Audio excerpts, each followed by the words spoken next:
Hi, Filmy Squeeze here. Today, I'll show you an action, adventure, and fantasy film from 2009 titled Daybreakers. Spoilers ahead. Watch out and take care. In the year 2019, a little girl writes a letter where she describes how she will never change or grow up, which she can't take anymore. She leaves the house to watch the sunrise, and when she looks up, we see her yellow eyes. She's a vampire. As soon as the sun comes up, her entire body burns. Then, we're shown how the world is empty during the day. Because of a plague caused by an infected bat in 2009, most of mankind has become vampires. The human population is plummeting, and researchers are starting to look for blood substitutes to keep the vampire population fed while a small group of them fight for human rights, since they're being hunted and farmed. When night falls, the world comes alive again. We see vampires go on their normal lives as humans used to do, hanging out or going to work. There's even a hobo vampire begging for blood that threatens a random citizen. The police electrocute him for it. Meanwhile, taking his car and then the subway for work is our protagonist, Edward Dalton. He works as a hematologist for Bromley Marks, a pharmaceutical company and important blood supplier. After going through security at the building entrance, Edward passes by the rooms with the machines that farm humans, which he hates, before going to his lab. He's working on trying to find a blood substitute, but his latest try is also a failure. Afterward, he has a meeting with his boss, Charles Bromley, his lab partner, Christopher Caruso, a commissioner and an army officer. The commissioner informs them of the results of an experiment they've conducted on a death row inmate. He was selected for a study on the effects of blood deprivation. The lack of blood caused complete degeneration of the brain's frontal lobe. The first signs of it were his ears getting longer. He quickly deteriorated into a Nosferatu-like creature with no rationality or emotions. They call these creatures subsiders, and they're becoming a problem on the streets. Only 5% of the human population is left, and if they don't find a substitute soon, they will all become subsiders. Bromley cuts in then and takes Edward to his office for a private meeting, where Edward ignores the coffee with blood he served, while Bromley tells him his story. He used to have cancer, but vampirism cured him. His daughter refused to turn, though, and she ran away. He knows Edward pities humans, and so does he. That's why they need to begin the testing as soon as possible to save the human race. Edward goes to his lab and discusses this with Christopher, who after some hesitation, he points out the substitute is working on a monkey, so it's time to move beyond animal testing. Moments later, the researchers begin the test, while Bromley and some officers watch through a window.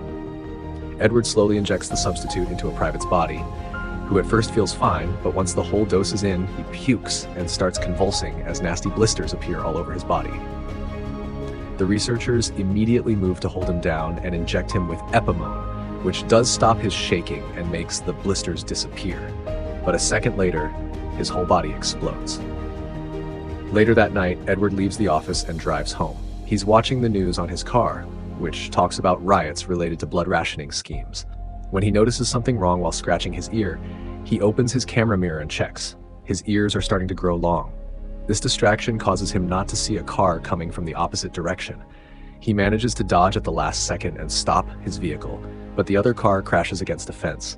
Edward comes out to help and takes an arrow to the arm. The people getting out of the other car are humans, and their leader, Audrey Bennett, has a crossbow to defend themselves from vampires. Suddenly, police cars can be heard approaching them, so Edward swears he just wants to help and asks the humans to get in his car, which they accept after some hesitation. Edward activates the car's daytime protection driving mode, which turns all the windows black, then takes out the arrow from his arm as the police arrive. While he lies to them and tells them which direction the humans ran to, Audrey finds Edward's ID badge and learns his occupation. After the police are gone, the humans get out of the car and Audrey wishes Edward a happy birthday as they all leave. Moments later, Edward is arriving home, where a community announcement is warning everyone of the oncoming sunrise. Once he makes it to his house, he has dinner and starts taking care of his plants, when he suddenly receives a visit from his brother Frankie Dalton, who he hasn't seen in months because he joined the army. Frankie comments on the lack of birthday party, to which Edward replies that he's 35 10 times already, but Frankie doesn't care. He thinks they must celebrate, and for that, he's brought an expensive bottle of 100% pure human blood. He pours 2 glasses as he teases his brother for drinking pig blood, but Edward turns it down.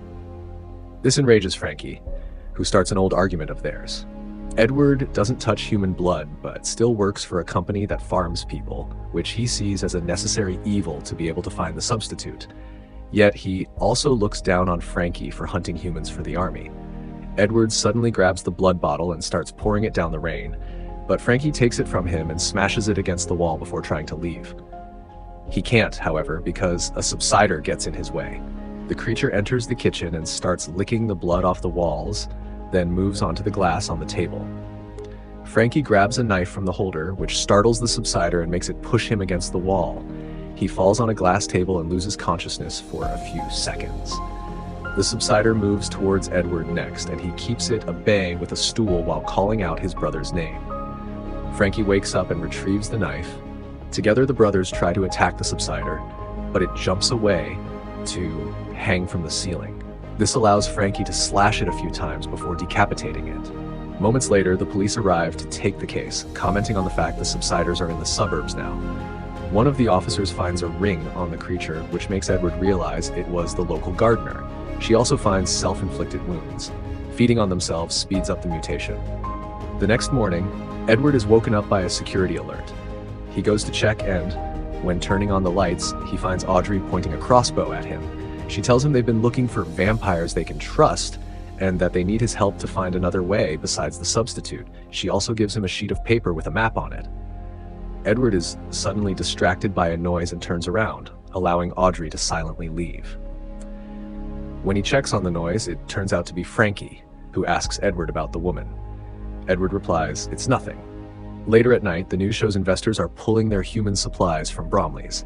Edward goes to work and meets with his boss to ask for a guarantee that the substitute would replace the need for human supply. Bromley replies that the majority of the population will be happy with it, but a small sector will always demand the real thing. Edward reminds him that would include Bromley's daughter before going back to his lab to stare at the map. When morning comes, Edward doesn't return home. He puts up the light protection on the car and follows the map into the countryside, where Audrey is already waiting for him and tells him to approach a big tree. He parks under the shadow of that tree, and after putting on a hat and sunglasses, he leaves the car. Always being careful not to step into the light, he approaches an old man, Lionel Elvis Cormack. This man used to be a vampire, yet he's human now. Edward wants to know how, but they're interrupted by Audrey coming closer, held at gunpoint by Frankie. Edward wants to stop him, but Frankie won't listen, and army backup is already arriving. Audrey pushes Frankie into the sunlight and joins the men. They take Edward's car because the soldiers have already opened fire and destroyed Lionel's vehicle. They are chased and shot as they drive away, which creates holes in the car's dark protection. At first, Audrey manages to cover them with her hands, but they become too many, and the camera is shot as well, so Edward can't see ahead. Lionel takes over the wheel so he can see the road through a hole, and Edward can hide from the light. When they reach a dingy bridge, Lionel drives as fast as possible to cross it safely, but the military truck is too heavy and the bridge breaks under it, causing the truck to explode. The rest of the backup is left behind without a way to follow. After night falls, they park next to a river, and Lionel tells Edward his story. He used to work on daylight modifications for cars and had one of the first shops in town that made them. Daylight driving is amazing because there are no other people around, but it can also be dangerous for the driver. That's what happened to Edward. He wasn't feeling well because he hadn't fed, so he accidentally crashed the car against the river fence. The crash ejected him from the car, and he caught on fire before falling into the river. When he came out of the river, he was human again. Lionel and Audrey want Edward to recreate these conditions safely. Back at the company, Bromley's staring at some pictures of his daughter when Frankie arrives to see him. Bromley congratulates him on having reported what happened and tells him that if Edward returns immediately, no formal charges will be laid. Frankie accepts to do anything Bromley asks of him. Meanwhile, Edward and the humans are back in his car, that's driving to their safe house. Edward can't stop staring at Audrey's neck. When she notices this and his pointy ears, she cuts her hand and pours some blood in a cup for him to drink. He refuses at first, but Audrey needs to know the other humans will be safe around him, so he accepts the cup and drinks it. A few hours later, they make it to an old vineyard, where Edward meets other humans, including Jarvis, who is leading a group of rescuers to find more humans. After entering the house, he also meets Senator Wes Turner, a vampire politician in favor of protecting human rights and finding a cure. After briefly cutting to Bromley watching how one of his machines has lost all its humans and his researchers taking out a body, we are shown a coffee stand at the subway station, where a man complains about his coffee not having enough blood. The employee tells him that 5% is as much as she's allowed to serve, but the man won't take no for answer. He steals a blood bag, and when breaking it, he splashes everyone around him, sending them into a frenzy. The people riot and attack the coffee stand to steal more blood, causing the police to arrive to electrocute them into submission. The next morning at the vineyard, Edward takes some blood from Lionel to run some tests, while he asks him some questions about how he felt the day he became human. Edward thinks maybe the only way to treat the blood is inside the body, controlling the daylight burn. Some hours later, when he leaves the lab to take a break, most humans move away from him. Audrey comes and tells him they may fear him, but still think he can help.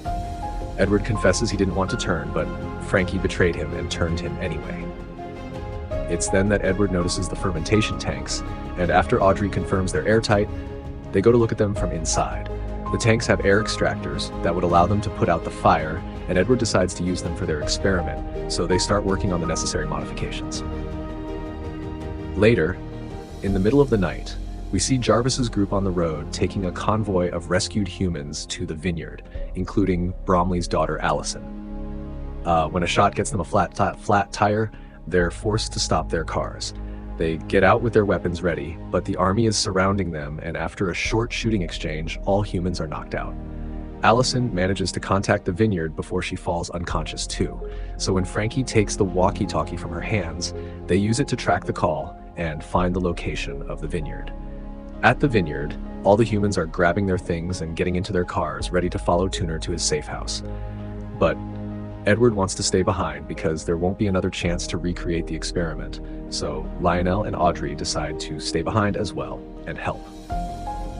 Back at Bromley's, Allison wakes up in her father's office and grabs a knife as he arrives to see her. Allison begs for her friends' lives. Bromley says he is happy to see her, but as he hugs her, admits he can't do anything for her friends. Allison pushes him away and runs to the door, but she's knocked out by a soldier as Bromley realizes his daughter has stabbed him. When morning comes to the vineyard, the experiment is ready to start.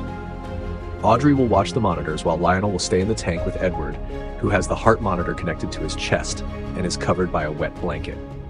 The process is simple. They open a hole in the tank to let the sunlight burn Edward, then they use the air extractor to turn off the fire. The first two tries are a failure, but they let Edward burn longer for the third, and this time it works. Edward manages to become human again. Their happiness is interrupted by the army arriving to raid the place, but they avoid getting caught by hiding in a wine barrel. We cut to the company again, where Frankie is visiting Bromley, who is being treated for his wound. Bromley asks Frankie to do something for him, and Frankie leaves the room to see Allison in her cell. She still doesn't want to be turned, but Frankie goes ahead and bites her anyway. Back in the vineyard, the trio leaves their hiding spot after making sure it's safe. Edward goes outside and is amazed by the sunlight touching his skin without burning, while Lionel retrieves an old car of his. Meanwhile, in the company, Bromley sees how all of his machines are empty now before checking on his daughter, who is not drinking her blood rations. Bromley enters the cell and discovers she's biting herself, which will mutate her. She attacks her dad and blames him for everything before she's taken away. After the military imposes martial law so they can freely fight the subsiders on the streets, we cut to Edward, Audrey, and Lionel, who are arriving at Tuner's cabin, only to find all the humans dead. Audrey is starting to lose hope, but Edward says he knows someone that can help. After briefly cutting to Christopher achieving a breakout at the lab, we're shown how the military is dragging the subsiders out in the sunlight for execution. Allison is among them, and watching her die makes Frankie reconsider his position. Later at night, Christopher returns to his house, where he finds the trio waiting for him. Edward tells him he has a cure, which is better than a substitute, and asks for his help to recreate the experiment. Their talk is interrupted by the phone ringing, so Christopher leaves the room to take the call. When he takes too long to come back, they get suspicious, so Audrey goes after him while Edward and Lionel check his coat. Turns out Christopher has left his cell phone open on a call all this time, and now everyone at the company knows where they are. The army suddenly arrives, and Audrey is knocked out and captured, but Lionel and Edward manage to escape using the subwalk tunnels. They decide to hide in an old abandoned garage, where they're attacked by a subsider. Frankie arrives then and shoots the creature before noticing his brother has become human, making him confess he only turned him because he didn't want to see him die. He admits he made a mistake and now he wants to help. But when Lionel comes closer, his thirst gets the better of him and he jumps on the human to bite him. Edward grabs him and pushes him off Lionel. He's ready to shoot his brother but stops himself when he notices something. Moments later, we see Edward willingly entering the company building, setting off the alarms with his human condition. Security catches him and takes him to Bromley's office, who currently has Audrey bleeding on a chair and is drinking her blood. Edward tells him he regrets everything and wants to be a vampire again, upsetting Audrey with his betrayal. Bromley shows him they finally found a substitute, so he doesn't need Edward anymore, and calls him a coward. Edward says Bromley is a coward too because he couldn't turn his own daughter. Furious, Bromley bites Edward, but Edward doesn't mind. In fact, this has been his plan all along. Bromley starts transforming into a human, and as Edward remembers how Frankie turned as well, he explains drinking treated vampire blood is the cure. Bromley presses an alarm to call for security, and we cut to see a bunch of army trucks arriving at the parking lot. When the soldiers leave their vehicles and approach the elevator, the doors open to reveal Bromley tied to a chair, causing the vampires to go into a frenzy and feed on him. Meanwhile, Aubrey and Edward, now armed with weapons he's found around, go downstairs and are about to leave the building when more soldiers arrive to block their way. The glass doors suddenly shatter when Frankie drives Lionel's car inside, hitting all the soldiers to save his brother. But backup immediately arrives and now they're surrounded. Frankie tells Edward to go before sacrificing himself, allowing all the soldiers to jump on him and eat him. Edward doesn't have time to grieve his death because a security guard has taken Audrey and he must rescue her. He follows them to the security room, where after some struggling, Edward manages to kill 2 vampire guards and helps Audrey kill the 3rd. Then they watch on the security cameras how the soldiers that fed on Frankie became human, and the other vampire soldiers are now attacking them as well. A feeding massacre occurs, and by the time Edward and Audrey come back to the lobby, only a handful of human soldiers are left standing.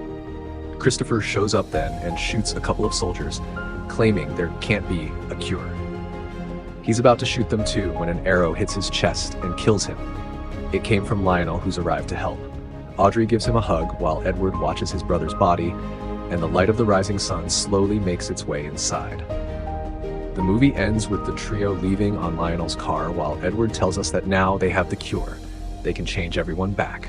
It's not too late. Thanks for watching, and make sure to like this video and subscribe to our all 3 channels. And check out this movie too.